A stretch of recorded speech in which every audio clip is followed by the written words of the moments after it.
Hey everyone, welcome back to the channel. Today I'm bringing you a story that will absolutely send chills down your spine. We're talking about a place that looks completely ordinary on the surface. A beautiful hill station where tourists flock for peaceful getaways, where the mountains kiss the clouds and where the air smells of pine and mystery. But beneath that postcard perfect exterior, something dark, something ancient, something that refuses to let go. Before we dive in, quick disclaimer: names and certain identifying details have been changed for privacy and legal reasons. Now, pause for a second and take a guess. Which famous hill station in India do you think I'm talking about? Drop your guesses in the comments. Here's why this story matters, folks. This isn't just about ghosts and jump scares. This is about why you should think twice no, 3 times before wandering into places that locals warn you about. Because sometimes those warnings, they're written in blood. Let me introduce you to Dr. Ismail Rathor. Young, ambitious, fresh out of medical school, with dreams of making a difference.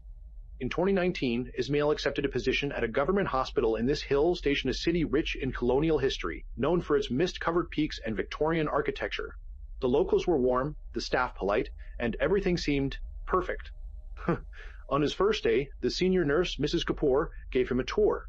Modern wards, well-equipped ICU, a bustling emergency room. But then they passed a corridor on the 4th floor. Dim lights, peeling paint, a heavy wooden door with a rusted padlock. "What's that?" Ismail asked. Mrs. Kapoor's smile vanished. "The old surgical ward. It's been closed for 15 years. Don't go there, doctor. Ever." Ismail laughed it off. Old buildings, old superstitions, right? He had work to do. Weeks passed. Ever. Ismail laughed it off. Old buildings, old superstitions, right? He had work to do. Weeks passed. Ismail threw himself into his duty's long shift. Difficult cases, the usual chaos of a busy hospital. But there was a bright spot in Nurse Nalima. She was brilliant, compassionate, with a smile that could light up the grimmest night shift. They grew close, sharing chai during breaks, discussing cases, stealing moments of normalcy in the madness. But Ismail kept getting assigned the night shift. Again and again. Fatigue crept in. The hospital felt different at 3 a.m. The hallways stretched longer, shadows pooled in corners, and that 4th floor corridor seemed to whisper his name. One night, exhausted and curious, Ismail found himself standing before that locked door. The padlock hung open. Just open. As if waiting for him. Against every rational instinct, he pushed the door. The smell hit him, first antiseptic mixed with decay, like a wound that never healed. Inside, the ward was frozen in time. Surgical tables covered in dust. Instruments laid out as if someone had just stepped away. And then he heard it. Footsteps. The clink of metal trays. Voices discussing procedures. He turned the corner and saw them, doctors and nurses in blood-soaked uniforms, working frantically over empty beds. Their movements were mechanical, repetitive, as if performing the same surgery for eternity. One of them looked up. Her eyes were hollow voids. "Doctor," she said, her voice like gravel, "you shouldn't have come here." Howish. Ismail stumbled backward, his heart hammering.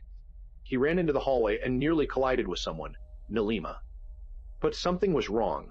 Her uniform was drenched in blood, fresh and glistening. Her skin was pale, almost translucent. "Ismail," she whispered, reaching for him. "Help me. Please." He grabbed her hand. It was ice cold, and she suddenly screamed, a sound so piercing it shattered the silence. Then she ran. He chased her through the corridor, calling her name, but when he burst into the ward where she'd fled, it was empty. Completely empty. The next morning, trembling and sleep-deprived, Ismail went to the hospital director.